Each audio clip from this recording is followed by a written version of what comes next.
Sir, गिर गाय को लेकर विवाद खड़ा हुआ है क्योंकि ब्राजील से उनके डॉ सीमेंस यहाँ पे लाने की बात है। किस प्रकार का प्रोटेस्ट है और क्यों ये सरकार कर रही है? पहली बात तो यह है कि हमारे पास गुजरात में और खास करके सौराष्ट्र में ही प्योर गाय कम बची है, कम मात्रा में। हम बोलते हैं कि गिर, लेकिन ओरिजिनल गिर की संख्या काफ़ी कम हो गई है। अभी जो ब्राज़ील की बात हो रही है, तो ब्राज़ील में अगर प्योर गिर है उसके पास और उसके पास सही उसका जेनेटिक है, तो वो भारत में क्यों आते हैं ब्राज़ील वाले? हर साल 2-2, 3-3 महीना हमारे बाड़वा स्टेट में, भावनगर स्टेट के पास जाते हैं, जसदण में जाते हैं। तो अगर आपके पास तो वो चीज़ उपलब्ध है तो आपको आने की कोई आवश्यकता है नहीं।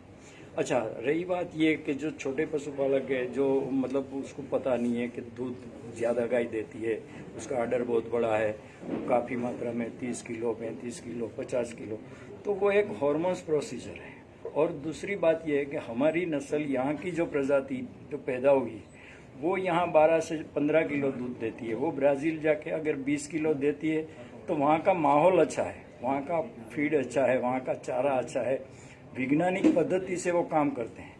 हालांकि भारत में जो पशुपालक है वो इतना एजुकेटेड नहीं है, इतनी ज़मीन उपलब्ध नहीं है, इतनी उसकी रख रखावट के लिए उसके पास सुविधा नहीं है। तो काफ़ी फैक्टर इसमें काम करते हैं जो दूध के पीछे हमारी सरकार या हमारे पशुपालक सोच रहे हैं कि हमें ज़्यादा दूध मिलेगा। दूध हमारी नस्ल में से ही मिलेगा, लेकिन उसके लिए उसका पूरा मतलब वो तो करना पड़ेगा। और सीमेंट की जो आपने बात पूछी, तो उसके पास प्योर सीमेंट है ही नहीं।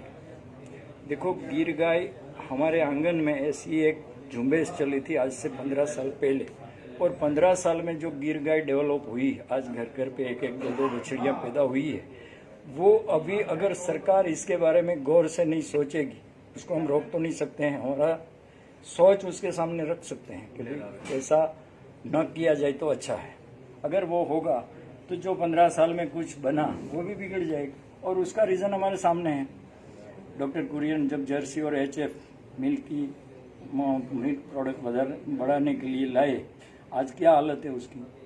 हर घर में बीमारी है, हर पशु में बीमारी है।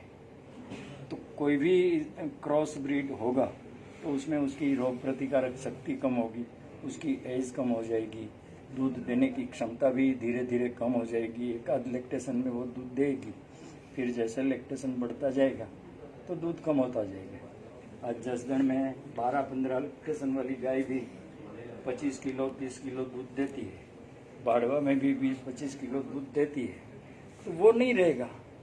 उसके बाद में हमने ये भी अनुभव किया है कि ऑस्ट्रेलिया से हम ऊन मतलब गेंडा की जो हिंदी में क्या बोलते हैं वो मालूम नहीं है, वो बढ़ाने के लिए ऑस्ट्रेलिया से गेंडा लाया, प्रजाति लाए थे जिसको भेड़ बोलते हैं, तो वो भी नष्ट हो गई। तो क्या फ़ायदा है? जो कुछ बचा है उसको सही तरीके से संवर्धन, उसका सही तरीके से संरक्षण और उसकी सही परवरिश होगी तो ये प्रजाति में से भी, ये गिर गाय में से भी दूध मिल सकता है। नाम बता दीजिए आपका। BK आहिर, गिर ब्रीडर एसोसिएशन, गुजरात से।